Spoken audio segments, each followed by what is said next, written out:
what's up everyone? Welcome to my review for Alex Cross. And this, of course, is a new adaptation to the classic character written by James Patterson in numerous books. And this is the third time we've seen him on the screen. This time he actually takes center stage because the movie is called Alex Cross. So it's pretty much a reboot, and they're going to start over with all the books, I guess. I don't know. They're going to start off with this one, then go on to the next book and stuff and make that into a movie. I'm not really sure. But this is the third time. The first two times we saw Alex Cross on the screen was Kiss the Girls and Along Came a Spider. And in both of those movies, Morgan Freeman played him. And now we have Tyler Perry, Madea. Yeah, Madea. We got Madea playing Alex Cross. Let's talk about the story. So the story for Alex Cross follows the titular character, Alex Cross, played by the amazing talent, Tyler Perry. And you can tell how excited I am to talk about this. And the story follows Alex Cross right in the beginning as a detective, and I guess a doctor too, I'm not really sure. A lot of characters call Alex Cross a doctor. I don't know, maybe he used to be a doctor, maybe that's a nickname, maybe it makes sense if I read the book, but I don't think I need to read the book to understand one little freaking thing, but whatever. Anyway, they call him doctor and detective, and he's a really good detective. He's really good at chasing down crooks, as you see in the beginning of the film, and he's a really great family man. I mean, he loves his family, he loves his wife and his mom who lives with him, and he loves his family, he loves everything. He's a great detective and he's a great family guy. And one crime scene that he goes to, that he investigates, he's really smart. He goes, wow, everybody else here thinks that it's like multiple people that killed this this woman or something and tortured her. I know it's only one person. One person did it, and he's a sadistic, smart son of a bitch. And he has a next target, and he left a clue right here. And it's a clue to his next assassination target. And he goes there and stops this guy. And this guy, of course, played by Matthew Fox, he has like 3 nicknames: the Butcher, some other thing, and Picasso. And they stop this guy, but he gets away, and he's like, you know what, Alex? Now you're screwed with my stuff, I'm going to screw with your stuff. And he does something so heinous that puts Alex Cross to the edge. He crosses the line. Get it? Alex Cross, it's fucking genius. And he crosses the line. Now Alex Cross is out for blood, and boom, gonna kill Matthew Fox. Fuck Lost. Represent. The story here is just generic. I mean, it's a bunch of cops going after a sadistic criminal that kills people by torturing them or just straight up kills them and then leaves clues. We've seen this movie so many times, except this time we get about 2 murders. That's about it. So he only kills about 2 people in this film. Okay, so yeah, not that great of a sadistic murderer. So it's pretty lame. I mean, it's generic, and it also tries to add that family dynamic to it, just like stuff like Taken 2 did, and even Sinister from last week.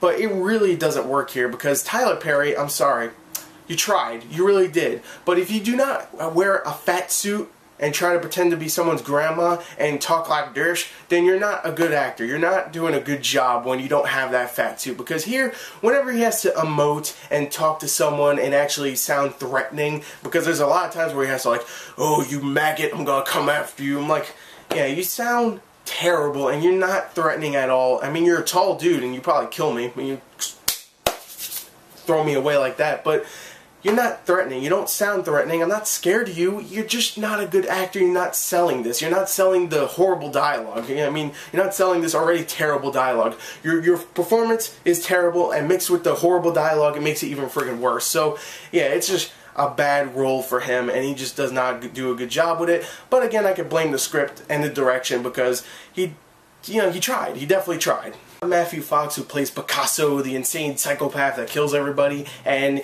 here there's some times where he does in fact seem insane, and there's things in there that are very dark that he does a decent job with, and it makes his character a little scary, but he doesn't do a great job with everything else. I mean, all he does is twitch around and do that obvious generic like evil laughter to himself for no reason, just to make himself look insane and evil. And the way he talks, he just has that very weird like, I'm gonna kill you, Tyler Perry. Like, he has that evil, obvious evil voice, and it just doesn't work. For the most part, he's okay, but not great. We also have Edward Burns, who plays Tyler Perry's Alex Cross's partner in the film, and he's the only reason why I think Alex Cross, Tyler Perry, is not absolutely terrible in the film, because whenever he talks to Edward Burns' character, it's actually pretty decent. It's actually funny sometimes. It's actually pretty good, I would say. It's decent. You know, even the dialogue, even though it's bad, it's alright, because these two actually have some decent chemistry. And Edward Burns, I just like him as an actor. And the rest of the acting does an okay job as well. You have actors like Jean Reno, Rachel Nichols, and a few others, and they all do a decent job. So overall, I think the acting is hit and miss. I would say it's more miss than hit, but it's not horrible. We get to the final thing I want to talk about, which is in fact horrible: the action in the film, because it is an action film. If you saw the trailer, then you definitely know it's an action film.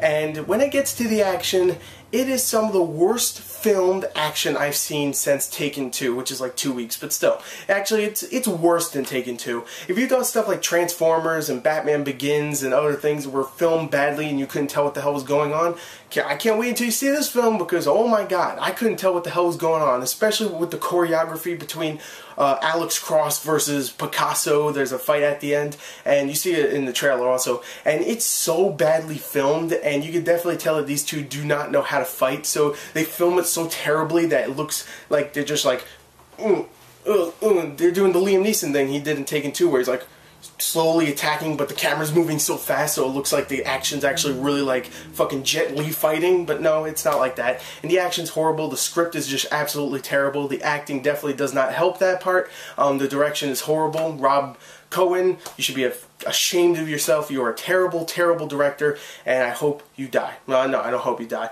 Unless you direct a disaster movie. If you did, then I hope you die. I know who directed the disaster movie, by the way. And it's just not a great story. It's not a great resolution. The dark material there just does not work. And this should have been a rated R film, and it wasn't. It was PG-13, and it really dropped down the dark material because of that. So overall, I'm going to give this a 14 out of 40. I thought it was a pretty bad movie, very lackluster. Do not go see it. It's bad. It's bad. So anyway, there you go. There's my review for Alex Cross. Thank you, and goodbye.